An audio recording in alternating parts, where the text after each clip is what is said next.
Buçim në bu, CHI. Bu, CHI podcast.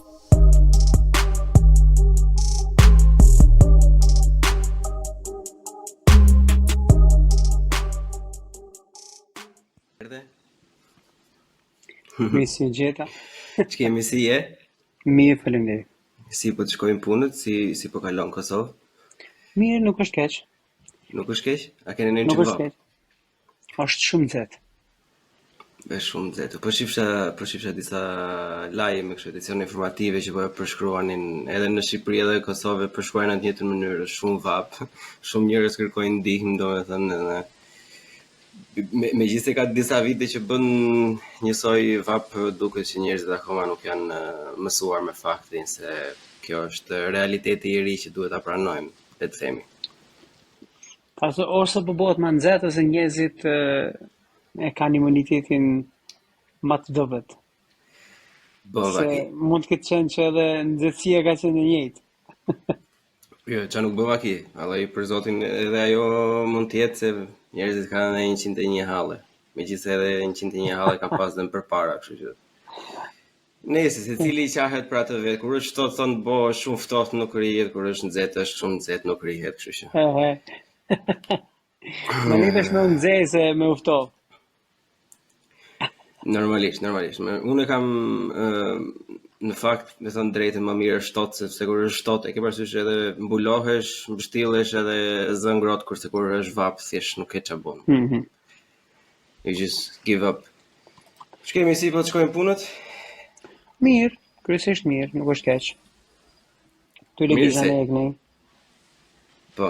Do bëjmë autobiografi të vogël se edhe shumë njerëz ose të paktën ata që më ndjekin mua nuk është se njohin shumë, edhe për mua e karakteri i si i ri, pavarësisht se të kam ndjekur edhe përpara në Twitter, por kam rënë përballë me punën vonë, domethënë, edhe vonë e kam kuptuar se çfarë është profesioni, jo direkt, domethënë. Me sa kam kuptuar unë një fotoreporter, le të themi. Po. E përshkruan në plotësinë e vet profesionin, apo jo? Po. Reporter me fotografi. Njeriu që raporton nëpërmjet fotografisë. Shumë e bukur. Si është? Pse reporter me fotografi dhe jo reporter së gjithë tjerët? Pa fotografi. Unë bëj edhe raportim pa fotografi në kuptimin e asaj që shkruaj artikuj të ndryshëm ku nuk mundet me u bë fotografie. Mi po arsyem se fotografinë e kam bashkë në fushën e profesionit është sepse fotografinë e dua me tregu për tregimet e njerëzve qofshin ato të rënda e të vështira, është gjithashtu pasioni jam që jo më interesum me u përpjek me përdor tregimet e njerëzve për me ngrit vetdijen e të tjerëve të cilët nuk kalojnë nëpërmjet përvojave të tilla, të veçanta nëpërmjet cilave unë arri të jem dëshmitar, edhe fatmirësisht nuk i kanë rrethanat për me kalu nëpërmjet atyne rrethanave, mirë po kur i sjellim këto tregime në vëmendjen e njerëzve të tjerë, i ndihmojmë me kuptu që duhet me vepru, me qenë vigjilent, për me rujt lirinë e tyne, me parandalu mundësinë dhe me u shmang një situatë të atill kur duhet me ka pushkën për me rujt lirinë tënde. Po. Do ndalesha pak më gjatë me sa i përket pjesës se çfarë ti raporton në thelb, po para se të shkoj atje kisha interes, edhe është interes dhe për shikuesit dhe dëgjuesit, domethënë që të dinë pak edhe të mësojnë pak rreth formimit të arsimimit. Okej. Do e tani domethënë aq sa do duash ti të ndash me njerëzit që nga vegjilia domethënë si ka nisur çdo gjë. Është goxha interesante. Okej. Që nga vegjilia. Ku më janis? Ka qenë kohë luftës në Kosovë edhe ka ndodhur që një fotoreporter gjerman ka ardhur dhe ka vizitu anëtarët e familjes tëmë. Edhe për herë parë ka qenë kontakti jam me aparatin fotografik, sepse ajo e ka pas pajisjen me vete. Edhe jam interesu jashtëzakonisht shumë, edhe kam arrit me I bindë të njerëz për me shku me ta. Edhe pastaj aty ka qenë një mënyre takimi jam I parë me mjetin që realizon fotografi. Edhe interesimi I aty për aty shumë me njëhershëm për atë. Deri në atë moshë kam qenë interesuar kryesisht në çështjet të drejtave të lirive të njerëzit, zhvillime politike, zhvillimet aktuale. Mirë po jam marrë me librin, me gazetën edhe me shkrimet e mia në fletoret e mia si fëmijë që isha. Shpesh e përshkruaj edhe argumentimet e diskutimit e mia sfidueshme që kanë qenë me babain tim. I bëjsha në formë të lajmit me sa e kujtoj. Si kur dësha me ju tregu njerëzve të shtëpisë se çka po ndodh në shtëpi, po nëpërmjet formatit të informimit si lajm. Të shpenzuarit kohë me fotoreporterin e fjalë ose ekipin mediatik gjerman më ofroi një mundësi për me pa një rëndësinë e të qenurit gazetar, të qenurit në fushën e medias, rëndësinë e informimit të njerëzve të tjerë, për fatin e njerëzve të tjerë. Edhe aty fillova më interesu pak më tepër, edhe shenim atëherë televizionet e rralla evropiane që jepnin informacione për Kosovën. E sa herë që jepnin informacione për Kosovën, isha jashtëzakonisht I interesuar aq shumë sa që I kujtoja me saktësi fjalit që dilnin si informacione prej prezantuesve televiziv domethënë në edicionet e lajmeve, kujtoj Euronews, BBC, pastaj ka qenë edhe Arte TV dhe DW, Deutsche Welle e kohës. Lufta pastaj më zhvillu, eskaloi siç eskaloi, ne u dash me u largu, edhe me të kthyer mas bombardimeve të NATO-s. Fillon studimet, koha shkollimit të mesëm, edhe unë isha interesuar jashtëzakonisht në zhvillimet e pas luftës, zhvillimet politike, zhvillimet të drejtave të lirive të njerëzit. Një kohë kam qenë aktivist I të drejtave të lirive të njerëzit, ku kërkonim kthimin e trupave të pagjetur të humbur në kohën e luftës, që Serbia sot asadite I mban, edhe I përdor si vegël politike. Edhe pastaj njëkohësisht kam qenë interesuar vazhdimisht në fushën e gazetarisë, jam përpjek me bëj shkrime, reagime, shkrime lidhur me çështjen e drejtave të lirive të njerëzit. Edhe kam pati mundësi pastaj me shku nëpërmjet Kosovo Institute of Journalism and Communication në një kurs të gazetarisë. Edhe aty njoha njerëz që vinin nga universitetet të ndryshme botërore të gazetarisë, pastaj fitova një bursë, vazhdova në New York, edhe para diplomimit faktikisht fillova të punu me media si New York Times, në lindjet mesme, Afrikë Veriore, edhe kështu vazhdoj. Pastaj mas bravo, shiko se kjo është arritje, se ti e kalove shpejt, po para diplomimit punosh për media si New York Times, më duket sikur është një arritje goxha e madhe, apo? Përderisa nga jashtë mund të duket si një arritje goxha e madhe, është thjesht rezultati I konsistencës tënde si person, I përkushtimit tënd në fushën tënde profesionale, edhe gjetë një kurje I përkushtuar në secilën fushë të profesionit, padyshim që kompani që kanë nevojë për personal të atill, të kualifikuar në kuptimin e asaj që janë përkushtuar për fushën profesionale, kanë me kuptuar që ti je atje. Edhe kanë me ardhur dhe me të kërkuar dhe me të ofruar mundësi.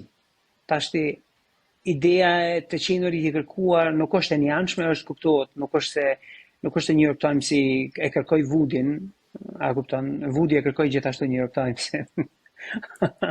Dhe isha normalisht pak a shumë me fat që prej profesorëve që më jepnin mësim ishin edhe njerëzit që punonin në New York Times, edhe normal ata kishin vend re. Edhe se kjo është edhe praktika se si mediat e mëdha ose çdo kompani e madhe thuaj se I rekruton njerëzit me të cilët duan të punojnë. Insiston pleqt të mirin e duan gjithë, po vërtet sinqerisht të përgëzoj fort edhe për konsistencën, për mundin që ke dhënë ato vite, domethënë është mendoj se është një shembull vërtet I mirë, domethënë se çfarë mund ta arrijë njeriu nëse ka konsistencën dhe dëshirën e dur për të arritur atje ku do, në çfarë lloj profesioni. Absolutisht. Unë kur kam qenë 14 vjeç, domethënë kur po bisedoj me prindër me idenë se ç'a do studioja, e kisha një gazetë në New York Times, në atë kohë kanë qenë të mëdha gazetat. Me vete, edhe thash, unë një ditë do të jem këtu, duke punuar. Mamën është një ndjenjë spektakolare tashmë që e ke realizuar atë ëndër apo jo? Absolutisht, në fillim ka qenë, çush më thonë, very exciting. Por me kalimin e kohës, fillon gjërat më u qetësua, and I was like, okay, well, this is really nothing special. It's just another job like everybody else, and I should stand down and not try, a change in attitude, because I was young and, a little bit flying at the beginning, and I thought, okay, this is not cool. I'm trying to like jump over the hoops and heaps. Shiko, unë mendoj se njeriu nëse ti për shembull e ke dhënë të pjesën tënde më të madhe, mundi ke mësuar, ke qenë konsistent gjatë gjithë kohës, është vetëm e drejtë edhe të takon, domethënë që ta festosh, të takon të ndihesh mirë, të takon të jesh overwhelmed, domethënë edhe unë mendoj se ka si lloj gjëje negative nëse njeriu ka një farë lloj ndryshimi në sjelljen e vet pasi arrin disa kohë se nuk është se ta dha njëri edhe duke qenë se ti ishe në krevat shtrirë, por punove për atë punë dhe ja arrite, kështu që Vetëm ajo që du të them faktikisht është që se kam has edhe ende domthonë takoj njerëz ku disi më shohin me kokë pe poshtë lart, I'm like, it's nothing extraordinary. You just have to be consistent and committed to what you love. Nuk jam dakord te kjo. Pjesë mendoj se po tregohesh shumë modest, po tregohesh njëri shumë I mirë dhe shumë modest, po në të vërtetë unë mendoj se është e kundërta. Domethënë, okay, e kuptoj anën e mirë që njeriu do që ti, unë mendoj se ti do që të edhe inspirosh njerëzit dhe mos ta bëj të dukesh ti gogol. Domethënë që e arri dot se arri dojt unë këtë, domethënë të krahasoj me veten, por të jemi real, duhet të njohim faktin se ka një arsye pse nuk janë nxit Vudi. E kupton se jo të gjithë e kanë atë vullnet, atë dëshirë dhe atë lloj konsistence. Çfarë lloj profesioni ti je? Se mund të jetë një fotoreporter për New York Times, po mund të jesh ku dëgjon, mund të jesh një që në një fabrikë këpucësh që I bën më të mira, je më I njohur. Nuk ka çdo njeri atë lloj dëshire për të ecur përpara. Plus që është epidemia më e keqe në botë, domethënë që është shumë e vogël përqindja e njerëzve që e din atë çfarë duan të bëjnë, që e bëjnë me dëshirë. Edhe ngecin në këto kurset e vogla të karrierës, thosë. Yeah, that is unfortunate që domethënë njerëzit ndoshta disa e kanë me vonesë kuptimin asaj se çfarë duan të bëjnë, po edhe pse çush më thon perceptohet për shoqëni si me vonesë, I still don't think that's a delayed understanding of what you want to do. It is not delayed understanding, it is just because you have been given a chance in your life at that point of life to see what you want. A e kupton? Se për shembull unë isha 11 vjeçar.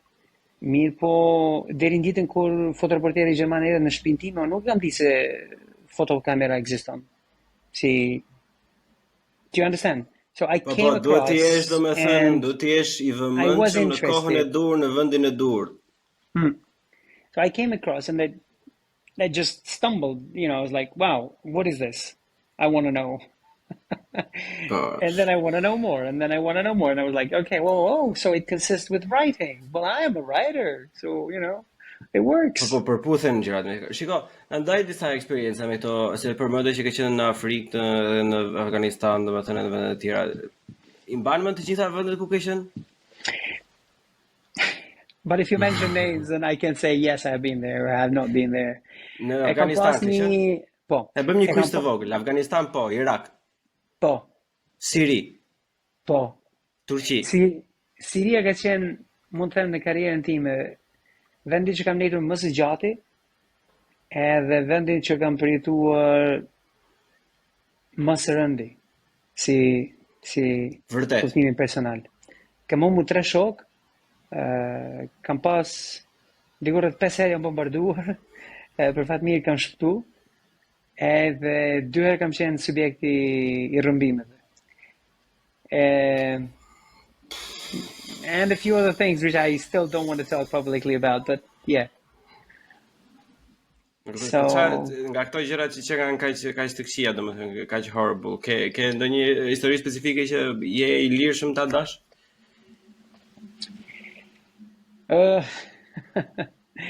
Pa në siklet, normalisht, edhe mund t'ja na shkaloj, nuk ka problem fare. Më mirë t'ja na shkalojmë, sepse është goxha, ç'më thonë, it impacts me a lot when I come back and talk about it. Po, është intensive, në rregull, pa problem. Of course, I've gone through talking therapies about these issues and experiences, and it has been, you know, processed, but still I can see, ç'më thonë, kur flas me njerëz her pas here, ndonjëherë ndodh që vetëm I just want to throw it out because the conversation comes up, and then I'm just like stuck there and start crying, and you know, it's like swirling around. So probably we don't want to cry this time. Unë vetëm mund të hamendësoj edhe s'ma se kam kapacitetin e eksperiencës që ta arri ta kuptoj dhe ta përpunoj atë lloj informacioni. Por mirë, pas gjithëre vështirësive domethënë që ke kaluar, por e shikon kështu, se duket që është punë e vështirë, edhe jo e vështirë se le të themi është një kamera 10 kg, por e vështirë sepse është rrezik I drejt për drejt me jetën. Ai është aty, është fle me ty, zgjohet me ty, ha me ty, lahet me ty, rreziku është aty gjatë gjithë kohës. Nuk të ka shkuar ndonjëherë në mendje të thonë që I really want to do this, është kjo gjëja që duhet të bëj unë, që duhet ta bëj unë këtë, apo ke thënë që who cares, unë do ta bëj këtë gjë, kjo gjë është për mua. As I grew up throughout conversations with my mother, I think she's been a very, very wise person. And often we had conversations such as she would say, well, you know, people live to die in a way. So life is kind of not really interesting in that perspective. That's one way to put it. Yeah. And I agree with her. But then, you know, it's like, but then we've exchanged those thoughts, and or like, but you know, but then there is a purpose to life for everyone, uniquely, individually. And then it's important for us to find that purpose that fills us, makes us feel completed, makes us feel fulfilled. And so by the time we live, it's important to live healthy as circumstances allows us to, but also to have a purpose in life, which makes life more interesting, which makes life, you know, a good reason to live. And that's, you know, at the beginning when I had these conversations with my mom, it was about 14, 15, and I'm not sure if I clearly understood then as much as I understand now, those, you know, conversations with her. Now it makes so much sense, because now I know that I don't really feel like I do have any other purpose in life other than doing what I am very passionate to do, you know, be the voice to the voiceless men, women, and children in the midst of war, where nobody hears them but us being there. Without us being there, nobody can hear them, you know, shouting, screaming, and crying, and exposing their sufferings to the consequences of war and political conflicts and the trade warfare, whatever it is happening. So, and then hopefully, and it not just hopefully, but it actually effectively happens, where help then comes in, you know, from other people who are sitting, I don't know, in New York, London, Hamburg, and elsewhere in the world where there is no war, but they read those stories and they think, wow, I can help and I want to help, you know, and then they go and find ways how to help. And then there are other people who are, you know, making possible for the help to go through. So, you know, as important as I am, as important as the person whose stories we are telling is, as important as everyone else around the circle of life is. You are important when you read that story and decide you want to help somehow by either spreading the word, telling your friends, or sending some money, or sharing a story. The other one who have made that kind of channel of, you know, railway for the help to go to reach these people, everybody else is just as important as everyone plays their role. So it's really important, and it feels good. It feels good when I when I write an article and or post a photograph that's published in the news outlets, and that is impacting life of people to get some help, to help them get from A to B, and that feels undescribable. It's just amazing. And in this case, speaking of Syria, we were talking earlier. I remember that just 2 days before an airstrike of the Syrian government forces happened at the crossings between Syria and Turkey, there were about nearly 4,000 to 7,000 refugees waiting at the border to cross to Turkey. Turkey wouldn't allow them, and they didn't allow them, saying that there was not enough tents for the refugees to cross and there was no place where to house them. So I went on, produced the story, and said out loud that Turkey is not allowing people to go in because there is no tents available. On the next day, the story was published. UN sends in a contingent of tents, and other organizations sends tents to Turkey, and they allow people to get in. On that day afternoon, Syrian jets come in and they airstrike the very area, the very garage, sort of to say, because it was a big warehouse where the buses were stored before, like the public transport buses. That's where the refugees were staying, and that place got bombed by the government forces. And I'm like, was I just a stepstone for this group of people to be able to continue to live? And then you just like, every risk you go through, you're like, no, I don't want to go home, because I still want to be the reason why I can help some people to probably continue to live. So yeah. Wow, it's fucking overwhelming, man, I'll tell you that. Është ngjitse, ose le të themi është addictive kjo ndjenja? Ose me sa e përshkruaj ti, domethënë duket sikur është addictive ndjenja e të qenit shpresa, e të qenit mjeti, e të qenit kanali i burimit të informacionit, ose ku diun edhe shpresa e individëve të caktuar, qoftë ky një fëmijë i vogël apo një grup i tërë njerëzish, siç ti e përshkruajtë më përpara. Addictive kind of have a negative connotation, but I don't know if I could call it addictive. For me, it's a life purpose. I mean, it's like in a good way, like that makes you just go through with it, like. Yeah, because like for me, because people tend to suggest that, because there is a lot of adrenaline in the war, so that's why I am somehow intending to go in the war. Well, I'm not all the time in the war. Like, I'm in Kosovo and I'm producing stories every day, and they're not stories of war. They're still stories that are important for people to be heard and are important to be told, so it's like everywhere you go, whether there is war or there is no war, war is in different shapes or forms. Sometimes it's more violent, sometimes it's even more violent but silent and passive aggressive, and you don't hear the gunshots and the bullets flying around, but the consequences of political decisions on the people's lives can be crazy and unimaginable until the moment you have gone, talked to people, and asked them to give you the privilege of hearing what they've got to say and sharing those stories with others who may, just by chance be taking for granted the fact that they are, in some sort of circumstantially better circumstances of possibly living a better quality of life. So, Sa u bërë ti që je në Kosovë tash? Unë erdha në Kosovë me 14 korrik. 14 korrik. Sa kishe pa ardhur që prej atë? Kam qenë në Kosovë nga nëntori i vitit kaluar, në fund nëntori i vitit kaluar, gjë në mas të këtij viti. Po në nëntorin e vitit kaluar, për herë të parë kam marrë në Kosovë pas diku 8 viteve. Si do du Kosova pas 8 viteve?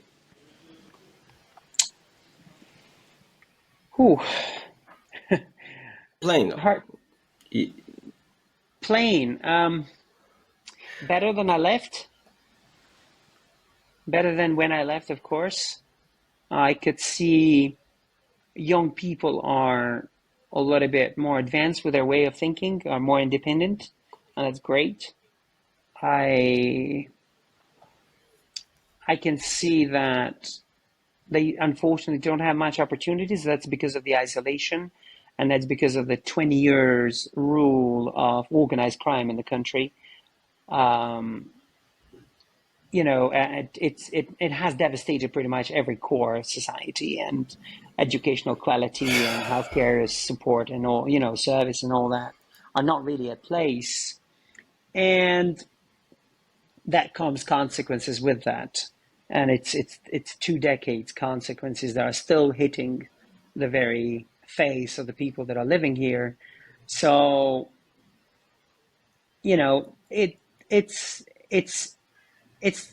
gray, black and white, sometimes blue, sometimes red, sometimes green, but it's good because I'm seeing more colors now, and I can see that Kosovo has a chance to move forward, and there are obstacles in the progress, there are obstacles in the way, but I guess there's always going to be stones in the road, so all you got to do is stick to the road and kick the stones around. Cila është marrëdhënia jote me Shqipërinë edhe le të themi pak më gjerë me shqiptarinë në përgjithësi?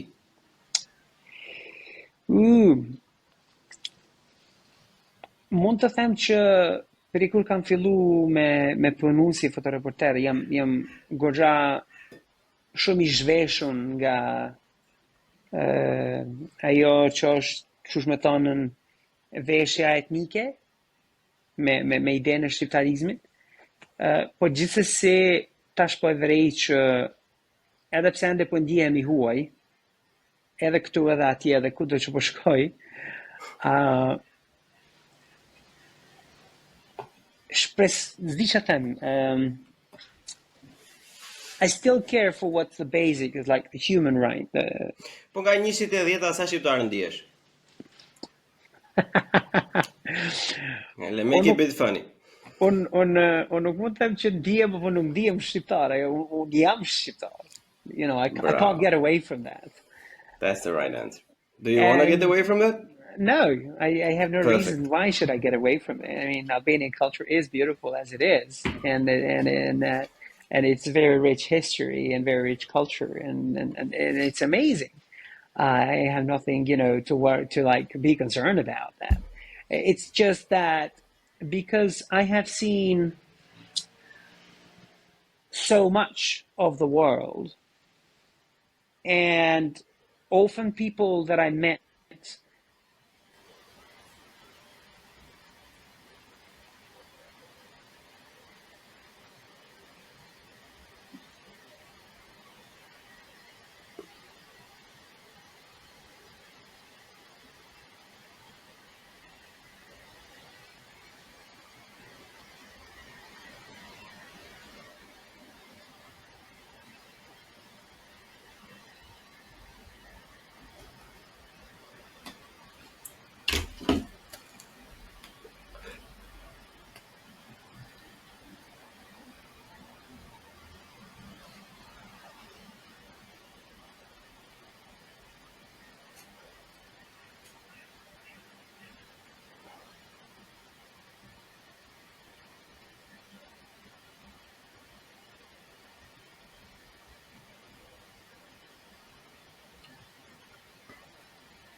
S'ka problem. S'ka problem. Dikush u përposh në fir prandaj. Po mendoj që ndoshta nuk ka problem se e vazhdojmë atje ku e lam. Pak nga ajo fjalia u dëgjova, kështu që mund ta përmendësh përsëri. Okej. Për çfarë fjali ke fjalën? Për pjesën e shqiptarizmit përgjithësi domethënë. Okay.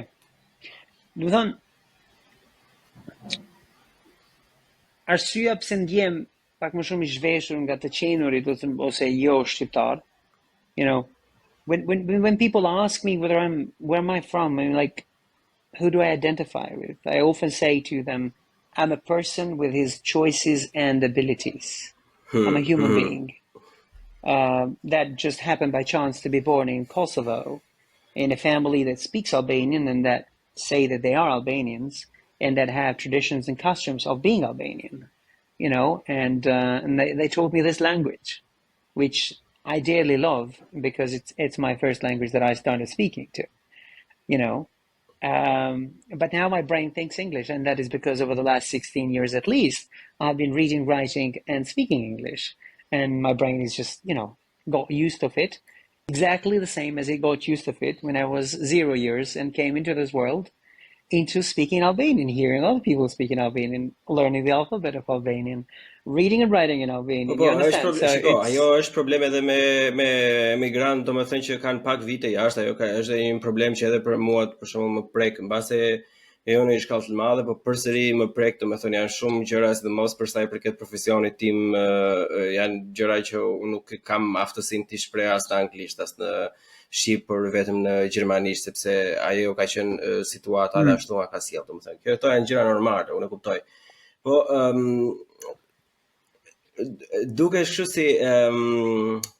si quhet fiksi, si kozmopolitan, e themi ose goxha liberal nga pikpamjet politike për sa I përket etnitetit dhe përkatësisë, domethënë. Si e përkufizon veten ti për sa I përket pikpamjes së politike? Normalisht tim je reporter dhe normalisht reporteri është diku asnjë anës dhe mundohet të kapi atë faktin objektiv të zhveshur nga nuancat, por gjithsesi ne kemi një defekt të gjithë si qenie humane, që jemi njerëz edhe normalisht njerëzit kanë opinione dhe dëshira. Ma ha mendja edhe ti ke deri diku ato dëshirat e tua dhe pikpamjet e tua. Well, you know, I could say I align more with social democracy, but I'm also quite liberal, you know. I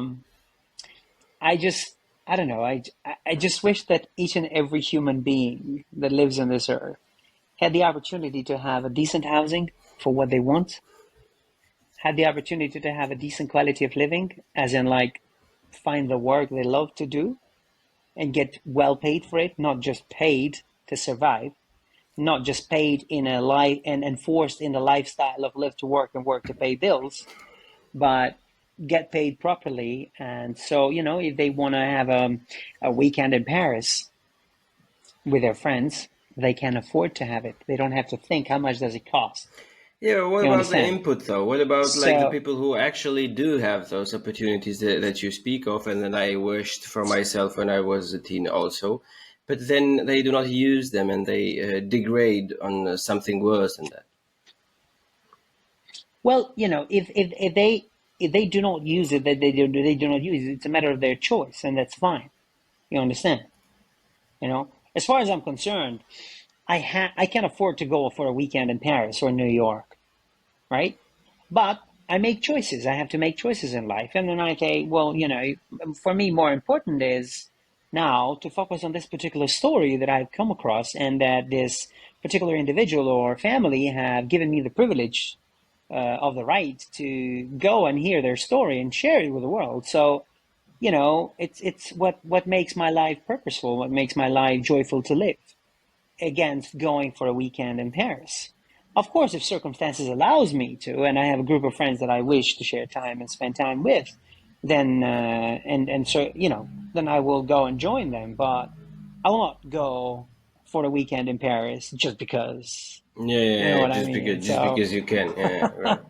And I'm sure equally every other individual that have found their way of living, their purpose to life, the things they love to do, I'm sure they will not make choices just because. They will make choices because they do have a reason behind it, and they love to do that. You would think so, but then the real life proves it's actually not all that. As I think about it, is that most of the people will actually do exactly the opposite. We don't know that. I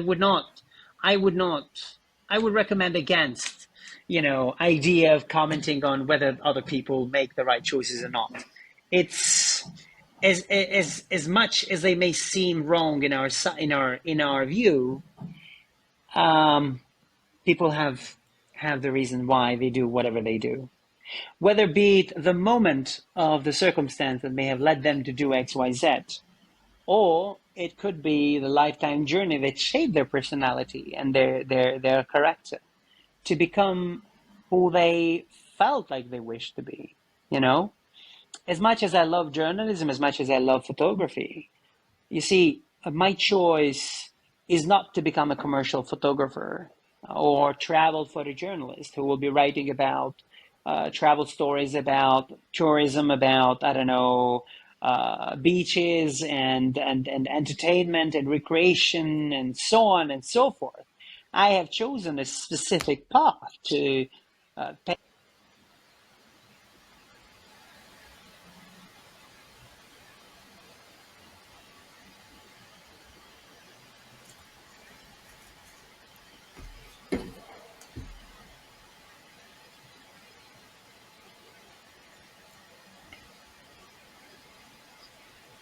With the connection. Yeah, that's all right. It happens. I can cut it. Can cut the empty seconds later. I just find it like a quick reply on that. I just find it like a very slippery slope because if you say you cannot say anything about the choices in the moment, it's like but there is kind of this like gray shade of like right and wrong though, because you could say that the same thing. You could say for fucking serial killer or something. You could say the same thing. That's in that time when he did that. Right. Let me just get through there about the serial killers. I mean, like, by all means, I'm no expert to have a say about that. Oh, me either. Yeah. So consequently, I would rather not say anything, right? However, though, there's a number of people that are also a product of society, a product of the parents, a product of their siblings, product of bullying and all sorts of abuse that happens in our society to specific individuals that are unfortunate to go through some things, and I just think that as a civilization, we should treat these people with the idea of that happened what it happened. They will face consequences of their actions, but also try to find a way to study and understand them of what led for them to become who they become. And let me just interrupt you for a second. Do you believe that there is a percentage of people who are just like fucked in the head? Do you think that is a percentage of people who do not have any capability to know right from wrong? Do you think like there is a percentage of people like you at some point you have to take like personal responsibility, like not you personally, but like an XYZ example? Yeah. No, of course. I mean, look, often people think about me as being a nuts in my head, choosing to go in the midst of war, right? Where everybody is fleeing, you see? And some of these people don't really want to get further into the conversation about why am I going into war? You understand? And well, if they choose not to go further in conversation about why am I going into war, it's their choice. They don't want to be informed. but I do have the reasons, and I have explained them multiple times in my writings, and I can even elaborate that why, as I just did earlier. Wow. You know, so. But then, you know, it's again, choices makes us who we are, not our abilities, right? Am I able to shoot and kill another human being? Oh, of course I am. I can plan, I can think, I can strategize, and I can pull a trigger and pull a bullet in my gun and shoot someone. But do I choose to do that? I choose not to, you know? Have I ever been given an opportunity and a chance? Yeah, but that is what makes a strong person a good person. A strong person is when you have a capability. Then you become a good person by choosing not to do something to harm others, right?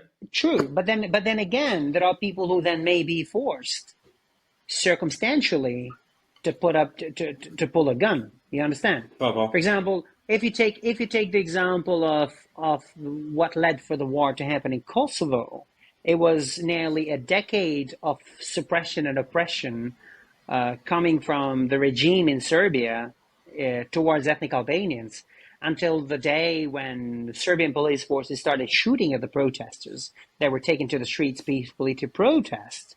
And then there were others who decided, well, you know, I'm not going to go in the street and be beaten by a Serbian police officer for my right to exist. What I'm going to do instead, I'm going to get a gun and shoot them, right? So, yes, some could argue that these people are, oh my God, nuts in their heads and blah, blah, blah.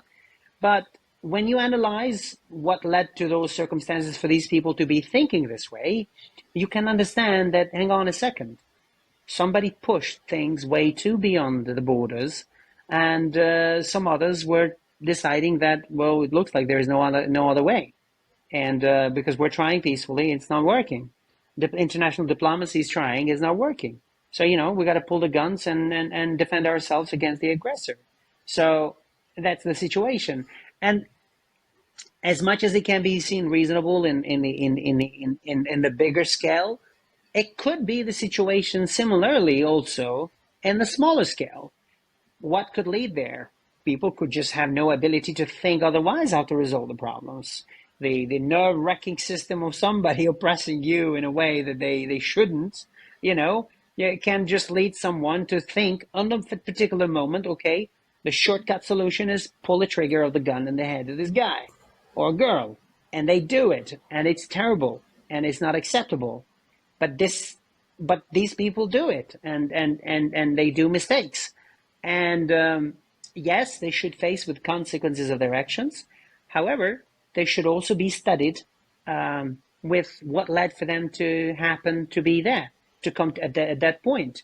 So then we, as a civilization, can take those findings and intervene into the curriculum of education, educating our families, educating our children, young generation coming from the primary school, to help them understand that the solution to any sort of problem is not violence, is not pulling a gun on someone, is not this, is not that. Vudi, that so only works. This takes generational change for things to happen and needs commitment.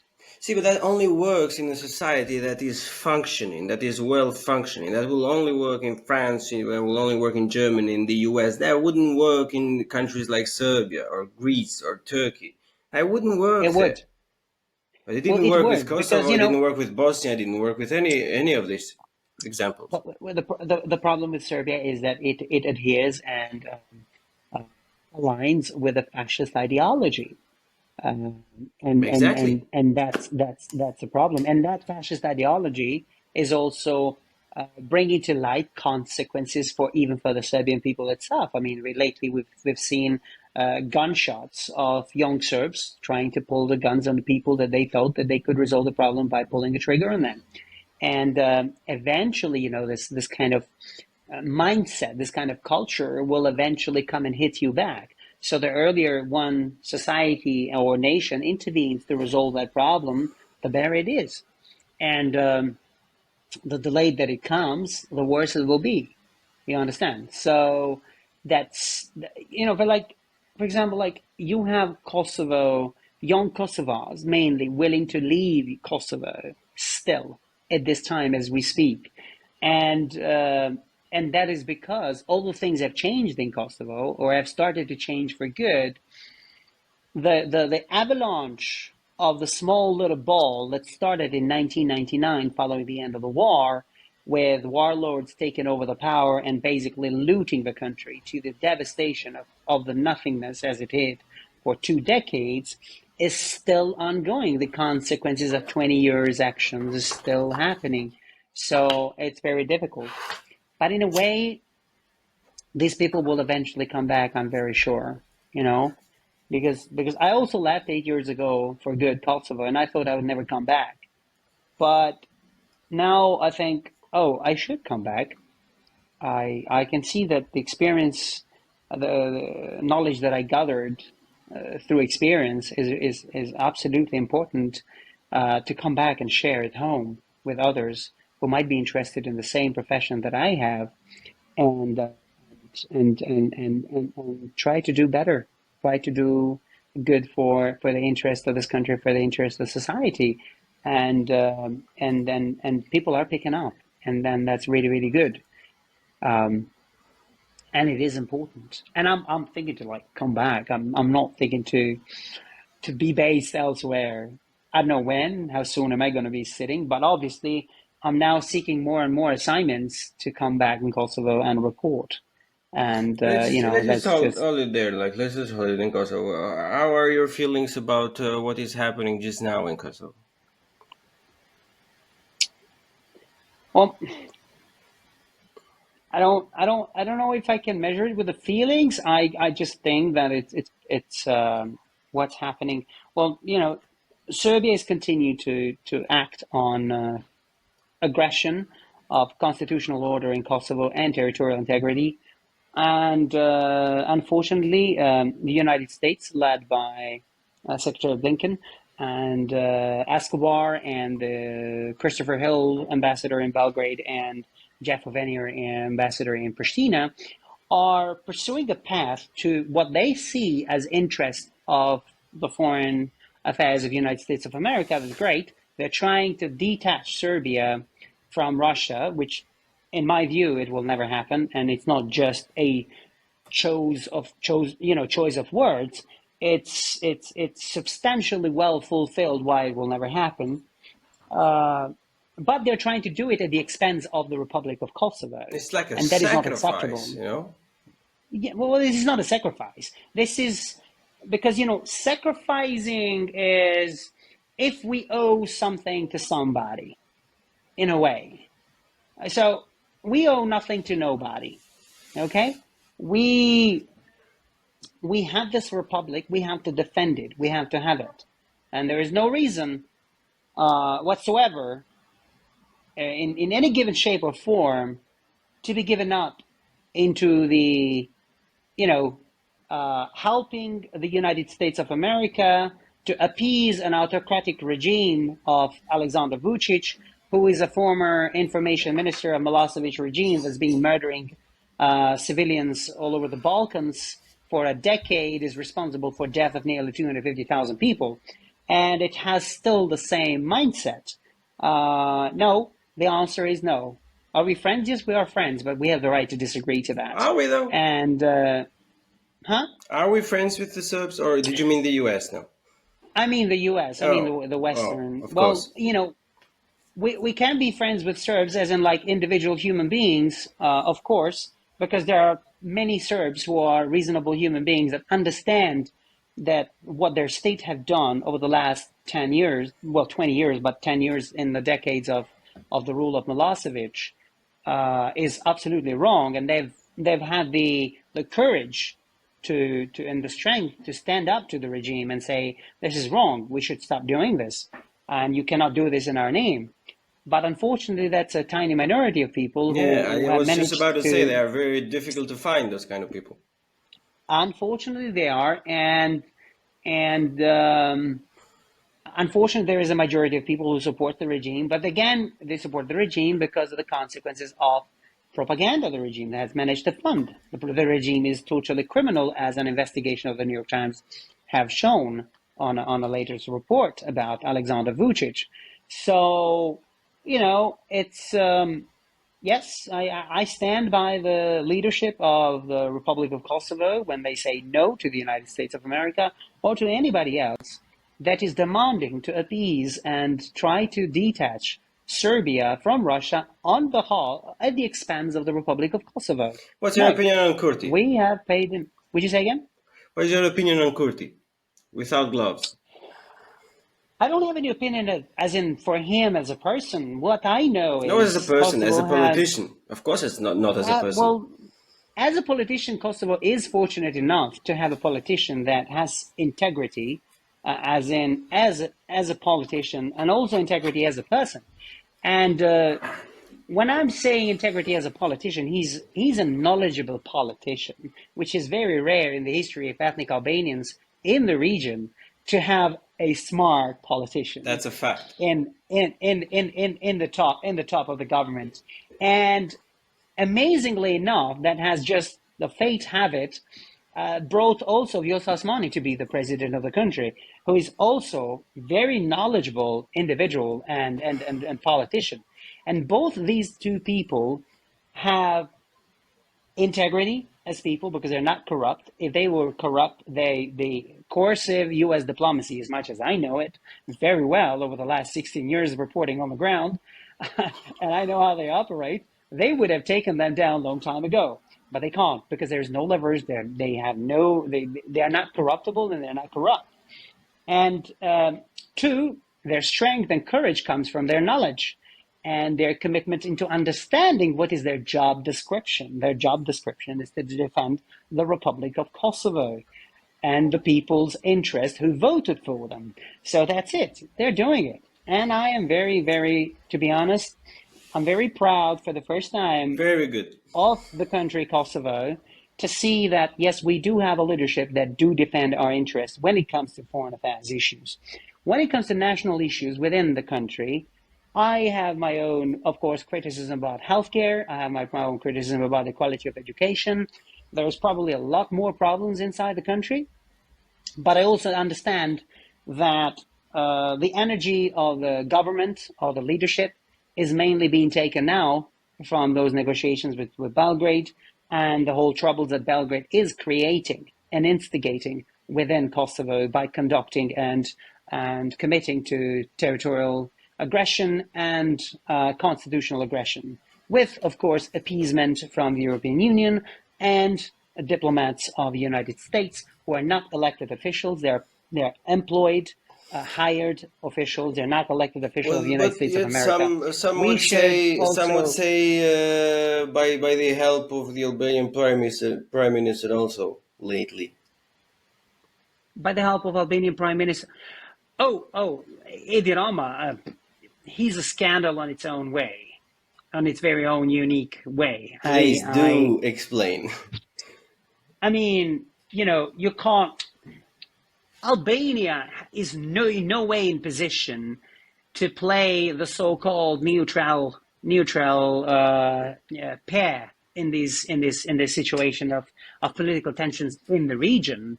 Albanian prime minister has the constitutional obligation to stand by the interest of Albanians outside the territory of the Republic of Albania. And the Albanians outside the territory of the Republic of Albania are not just Albanians in Kosovo, but also are Albanians, ethnic Albanians in Preševo Valley, southern Serbia, where the government in Belgrade is consistently been nullifying the addresses of ethnic Albanians that live abroad, but they have their homeland in southern Serbia. And lately they even changed the ownership of a land of a family because after they have nullified their address. That's ethnic cleansing, and it's happening in the daylight. And Albanian prime minister is chickening, he's got, I mean. Oh, he's not chickening. He's just a piece of shit. That's how he is. He's chickening because he's a corrupt official. He's got, si themi në një fjalë, e ka bishtin e nxanën me derë. Because, McGonigal case, that if United States of America wanted him down, he would have been down. So what he's doing is he's also playing by the course of diplomacy of demands of the United States of America. And and the United States diplomats, I would, if I may be more correct, because for example, Gabriel Escobar, as per my research and investigation, is an appointed diplomat of the United States of America. There's not, again, an elected official. He's not. His wife, art fairs are being funded by the Serbian government. There is corruption right there on the daylight.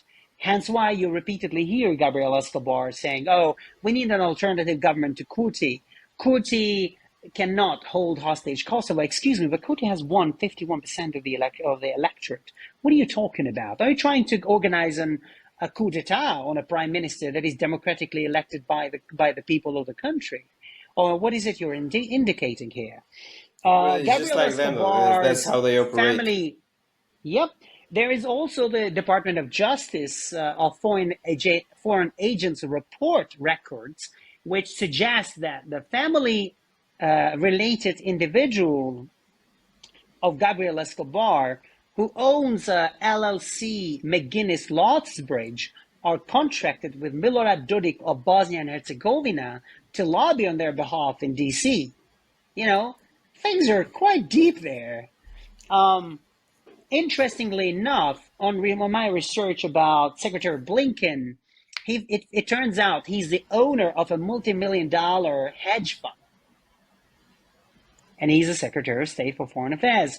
And I can now only understand what Secretary John McCain said, what he meant actually when he said in the Congress in 2014 that, quote, in no given circumstance, people like Antony Blinken can be qualified to be on top of our foreign affairs because they will jeopardize our foreign affairs, foreign interest. They will jeopardize our geostrategical interest because people like him are corruptible and corrupt, and they are cowards. That's what Secretary McCain said at the time in the Congress.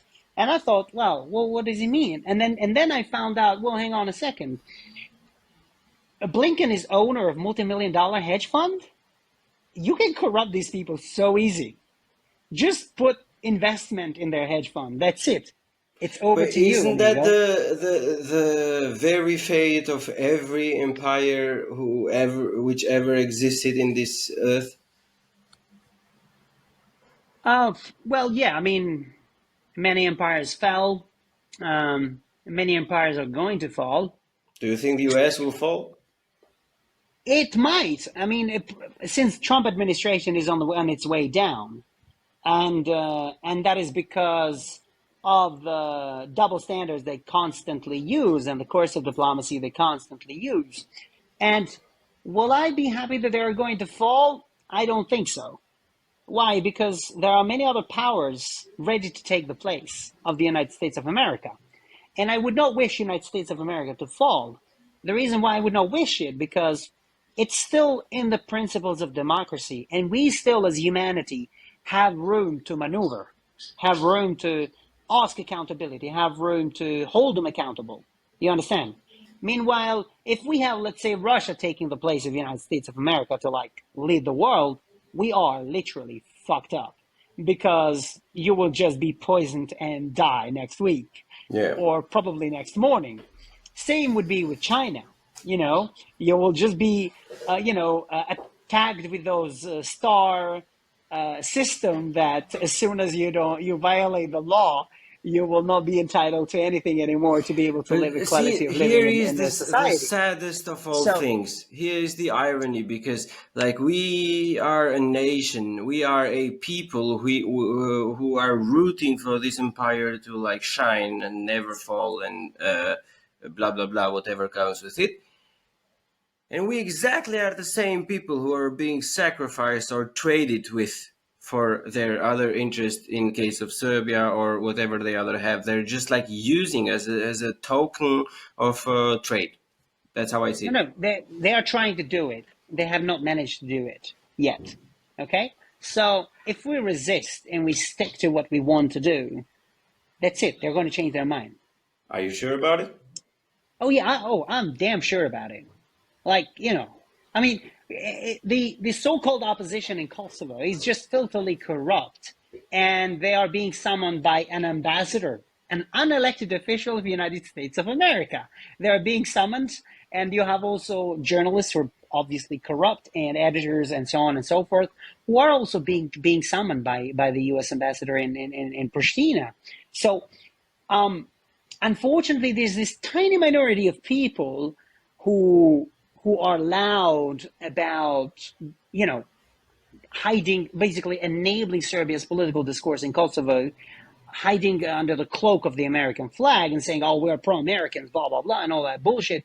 But hang on a second, but you're not pro-Kosovar. Where is you being the pro-Kosovar if you're pro-American? Because your priority is to be pro-Kosovar, because you're taking the money from the taxes of this country, from the sweat and blood of these people. You are there in the position of power because these people voted you in. So you're accountable only to the people of this country. And yes, we have to maintain our ties and relationship and friendliness with the United States of America and other powerful allies that could be in the West. However, though, we have to learn to say no, and say no when it is no and it's not in the interest of our country. So that's where we should be standing. Well, what do you think is going to happen in the near future with Albanians in the region? I can't really predict that. What I wish to happen would be that the quality of education to be intervened, improved, and made sure that the young generation that are coming into the classes in the schools are going to be not just studying properly, but also are going to be encouraged to have in their heart and mind critical thinking.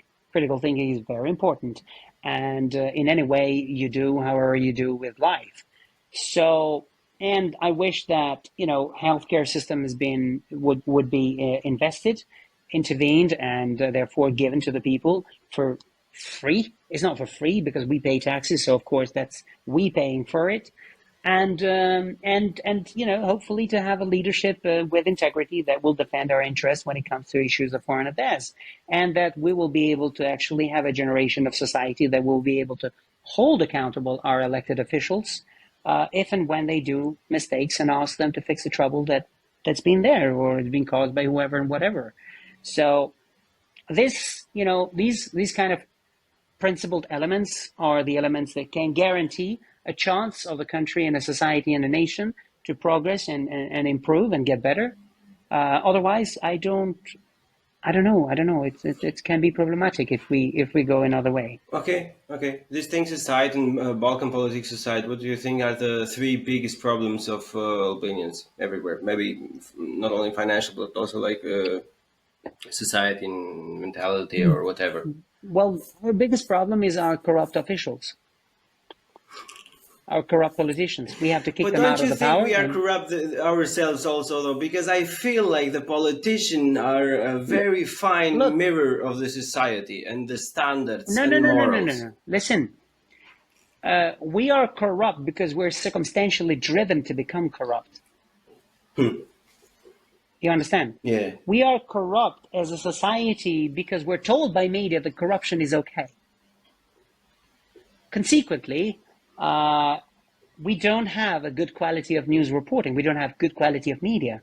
We have propaganda. They're not doing journalism, because a journalistic institution that has not committed to holding accountable elected officials and call upon accountability and keep them on the headline and the front page until they resolve the problem, that's nothing but a propaganda. So, and people, when you have corruption in the heart of your institution that are supposed to facilitate and help and ease the people's quality of living, then what they're doing with this money is taken away for their own pockets. And then there is no landlord in this house. Then there is no law. Then there is no order. And therefore people are driven down to the abyss of no return. And then they have no chance and no ways but to make their living throughout means of corruption. And maybe they feel bad deep down on them, but they are appeased by hearing in the media that it's okay.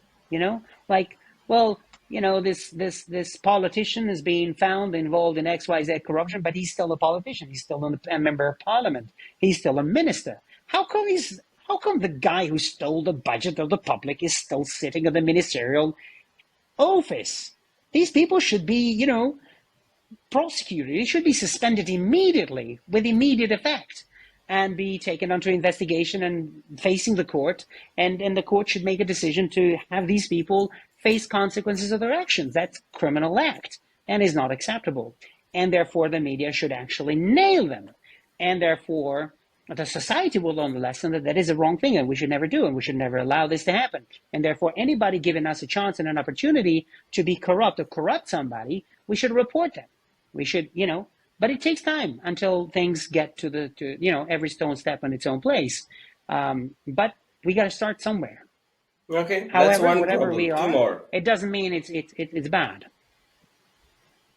Yeah, I got it. Two more. Give me two more major issues with Albanians. Quality of education. Illiteracy, ignorance. That's the second problem. It's a circle. It's interconnected chain with one another, and then and we need to have a good healthcare, and we need to convince and advocate and pressure the governments to get involved into investing into healthcare and quality of education, and things will roll out. Things will roll out. But again, the key to it is corrupt officials. It's the source of the problem. Okay. Give me a third one. Commitment, maybe. Sometimes we just don't. Some majority of us just are not enough committed to things what we want to do and things what we believe. That sometimes is something like I wanted to hear. Yeah. Some of our fellow Albanians say, "Well, do what I say to you to do, but don't do what I'm doing." And I'm like, wait, hang on a second. I'm curious to know, what are you doing? If you're telling me that I shouldn't be doing what you're doing, but I should be doing what you're saying, because I can see you have some disagreements with yourself. You don't seem to be doing what you're saying I should be doing. So I want to know, what is it you're doing that you shouldn't be doing in the first place? Let's start there. Yeah, we're very interesting people like that. Yeah. Yeah, but wow. It takes generational to change. But it's never late, and whenever we start, it's good, and it's inspiring, and it's important to start, and it's courageous, and we should do it. For closure, I just want you to put yourself in a scenario. You're meeting an Albanian teenager, doesn't matter where from, because of our Albania, that is preparing to leave the country for a better future because there is shit and whatever. What would you say to a person like that? I'd like to have a conversation and ask why and what's their plan. If their plan is similar to what they could achieve in Kosovo, maybe I could just take their attention to say, maybe you could do this in Kosovo too, and avoid having to pay rent somewhere else. So, because in Kosovo you own your own house, so you don't have to worry about paying rent. And the language, you don't have to learn an extra language for, reaching out to X, Y, Z. I could just propose something, but it doesn't mean I would ask them to listen to my proposal, because every individual has the right to take a decision and is entitled to determine what they feel and how they feel and what they want to do about what they feel. And I do respect that. And it's perfectly fine if they choose they want to go. They're free to go. They should go. They should go. Last question. What do you think about the new law that they are trying to put through in Albania by holding hostage the diplomas of the medical students? Yeah, well, that's slavery. That's absolutely slavery. And if we can see it, and that should be abolished, that in no given way, I think Albanians should allow or accept that. Probably this should be the reason why they should rise up and kick out Rama of power. Just hang on a second. And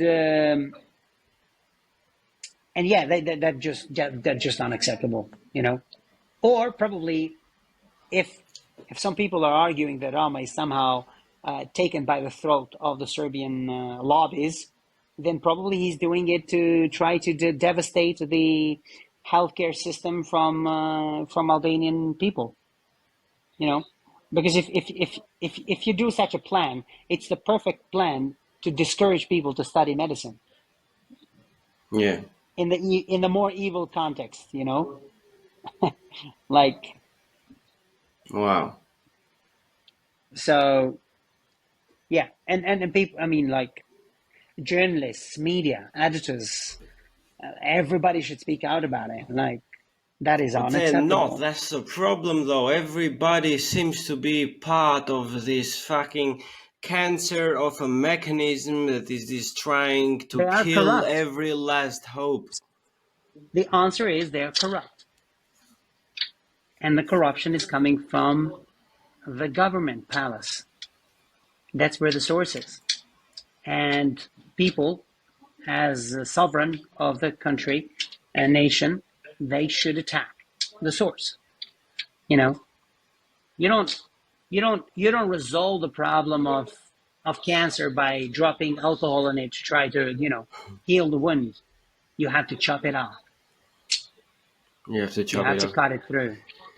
So you heard it, people. Chop it off, Vudi. I thank you very much. Shumë faleminderit që më bashkove në këtë episod podcastit. Të uroj gjithë mirat, të uroj sukses të mëtejshëm lart në karrierën tënde dhe të uroj fuqi, dëshirë dhe energji të pashtëruar në misionin tënd të fotoreporterit, por gjithashtu dhe lumturinë jetën tënde dhe në qëllimet tua personale.